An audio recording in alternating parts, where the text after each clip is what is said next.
இலங்கை அரசாங்கம் அண்மை காலமாக முஸ்லிம் மக்கள் மீது கொடுத்து வருகின்ற இனவாத பாசிச அடக்குமுறைகளுக்கு எதிராக புலம்பெயர்ந்து வாழ்கின்ற நாங்கள் எங்களது சொந்த சகோதரங்கள் உடைய சொத்துக்கள் உயிர்கள் அளிக்கப்படுகின்ற போதோ எங்களுடைய மதம் எங்களுடைய பண்பாடு எங்களுடைய கல்வி எங்களுக்கான இலங்கையின் அரசியலமைப்பில் உறுதிப்படுத்தப்பட்ட உரிமைகள் நசுக்கப்படுகின்ற போதோ அதனை நசுக்குவது ஒரு சாதாரண பொதுபல சேனா அமைப்பு அல்ல என்பதை நாங்கள் முதலில் தெரிந்து கொள்ள வேண்டும்.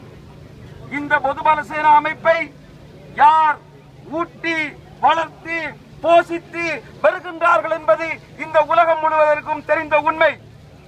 இலங்கையில் நீதி இருக்கின்றதா? இலங்கையில் நியாயம் இருக்கின்றதா? வீடுகள் சும்மாக பத்துகின்றன. மனிதர்கள் தங்களை கொளுத்திக் கொள்கிறார்கள். முஸ்லிம்கள் தங்களை அழித்துக் கொள்கின்றார்கள். முஸ்லிம்கள் தான் இந்த அனைத்து பிரச்சனைகளுக்கும் காரணம் என்று உலகத்திற்கும் சிங்கள மக்களுக்கும் சொல்கின்ற ஒரு அரசாங்கம் இன்று இலங்கை வாழ் முஸ்லிம்களை குறிவைத்திருக்கின்றது.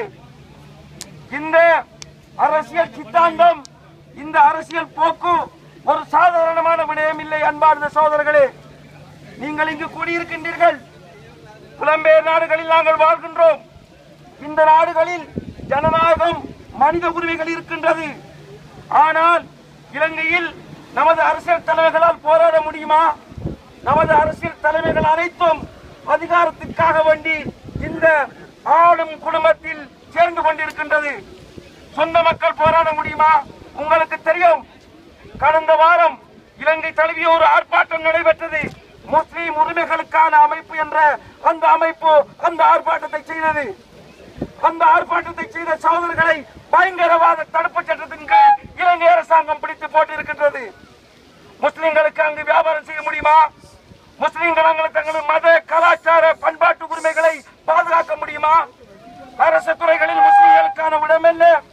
கல்வி வேலை வாய்ப்பில் முஸ்லிம்களுக்கான இடம் என்ன? நாங்கள் இலங்கையின் சுதந்திரத்துக்காக வேண்டியும் இலங்கையின் இறைமைக்காக வேண்டியும் காண்டாண்டு காலமாக நாங்கள் குரல் கொடுத்து வந்தவர்கள். இலங்கையின் இறைமையை பாதுகாப்பதற்காக இலங்கை சிங்கள அரசியல் தலைவர்களுடன் தோளோடு தோள் நின்றவர்கள். இன்று நடப்பது என்ன? நீங்கள் பாருங்கள். தமிழ் மக்களுடைய தேசிய விடுதலை போராட்டத்தை அடக்கிவிட்டு அடுத்தது யாரு? அது முஸ்லிம்கள் தான். அவர்களையும் அடக்கி ஒடுக்குவதன் ஊடாக இலங்கையை ஒரு இனவாதமிக்க ரேசிச பௌத்த நாடாக மாற்றுவதற்குத்தான் இந்த மஹிந்த ராஜபக்ச கோத்தபாய ஆளும் குடும்பம் முயற்சிக்கின்றது. இந்த முயற்சியை இலங்கையில் உள்ள மக்களால் தடுத்து நிறுத்த முடியாது. இந்த முயற்சியை முஸ்லிம்களால் மட்டும் தனியே நின்று தடுத்து நிறுத்த முடியாது. தமிழர்கள், சிங்களவர்கள், முஸ்லிம்கள் நாட்டுக்குள் ஐக்கியப்பட வேண்டும், நாட்டுக்கு வெளியில் ஐக்கியப்பட வேண்டும். சர்வதேச சமூகம் தான் எங்களுக்கு முன்னிருக்கின்ற ஒரே ஒரு நிவாரணமாகும். அல்லாஹ்வுக்கு அடுத்ததாக நாங்களே நின்று இந்த யுஎன்னுக்கு முன்னால் கூடியிருக்கின்றோம். எங்களுடைய கவனத்தையும் எங்களுடைய கண்டனத்தையும் நாங்கள் சர்வதேச சமூகத்திற்கு எடுத்து வைப்பதற்காக கூட்டியிருக்கின்றோம்.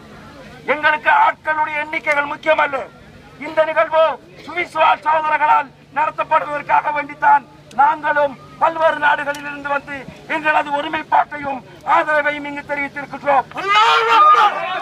நீங்கள் செல்லுங்கள், ஒழுங்காக திட்டமிட்டு வருகின்ற செப்டம்பர் மாதம் இலங்கை அரசு தொடர்ந்தும் எமது மக்கள் மீது அடக்குமுறையை கையாளுமையானால் எதிர்வரும் செப்டம்பர் மாதம் இந்த யுஎன்னுக்கு முன்னால் இந்த யுஎன்வில் நடக்க இருக்கின்ற மனித உரிமைகளில் அமர்வில் 10,000 20,000 முஸ்லிம் மக்களை இந்த ஐரோப்பிய நாடுகளில் திரட்டி வந்து நாங்கள் போராடுவோம்.